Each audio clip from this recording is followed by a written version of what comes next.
আসসালামু আলাইকুম ওয়া রাহমাতুল্লাহি ওয়া বারাকাতুহু। ইন্নাল হামদালিল্লাহ ওয়াসসালাতু ওয়াসসালামু আলা রাসূলিল্লাহি ওয়া বা'দ। আজকে আমরা জানব স্বপ্নে বালতি দেখলে কি হয়। আল্লামা ইমাম ইবনে সিরিন সহ অন্য স্বপ্নের বিষয়ে অভিজ্ঞ আলেমগণ কি জানিয়েছেন, আলোচনা বুঝতে সাথেই থাকবেন। এখনও যারা চ্যানেলটি সাবস্ক্রাইব করেননি, সাবস্ক্রাইব করতে ভুলবেন না। ভেরিফাই চ্যানেলের ডিসক্রিপশন বক্সে ক্লিক করলে আমার পেজ এবং আইডি আসবে। এটা ছাড়া আলাদা অন্য কোনো পেজ নেই, আইডি নেই, ইমো নেই, হোয়াটসঅ্যাপ নেই, টিকটক নেই। নাম ছবি দেখে বিভ্রান্ত হওয়া যাবে না। প্রত্যেক ভিডিওতে আলাদা আমি সাবধান করি, সতর্ক করি। স্বপ্নে বালতি দেখার অর্থ হচ্ছে সে কোনো কৌশলের মাধ্যমে সম্পদ অর্জন করতে পারবে এমন কিছু বোঝায়।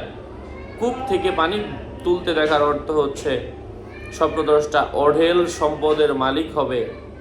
স্বপ্নে কোনো মানুষ যদি বেশিক্ষণ পানি দেখে, মানে স্বপ্নটা পানি নিয়েই অনেক লম্বা স্বপ্ন হয়, এর অর্থ হচ্ছে তার জীবনে উপকারী অনেক কিছু থাকবে। সে ওই উপকারের জিনিস থাকার কারণে সে সহজেই ধনী হতে পারবে। বাগানের মধ্যে বালতির পানি দ্বারা বাগানকে সিঞ্চিত করতে দেখলে, অবিবাহিত হয়ে থাকলে উত্তম স্ত্রী অথবা উত্তম স্বামী পাওয়ার সম্ভাবনা রয়েছে।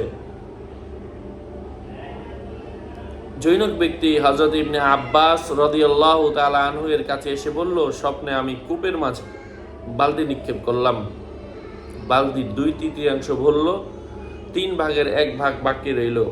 ইবনে আব্বাস অর্থাৎ রাসূল সাল্লাল্লাহু আলাইহি ওয়াসাল্লামের চাচাতো ভাই ইবনে আব্বাস রাদিয়াল্লাহু তাআলা আনহু বলেন, তুমি তোমার পরিবার থেকে 6 মাস অনুপস্থিত ছিলে এবং তোমার স্ত্রী গর্ভবতী, অচিরেই তোমার ছেলে ভূমিষ্ঠ হবে। লোকটি বলল, তার ভিত্তি কি? তিনি বললেন, আমি কূপকে মহিলা ধরেছি এবং সুসংবাদ যা কূপের ভিতর ছিল সে ছিল ইউসুফ আলাইহিস সালাতু ওয়াস সালাম। এ কারণেই আমি জানি যে সে ছেলে, এবং বালতির 2/3 মানে 6 মাস, 1/3 মানে 3 মাস।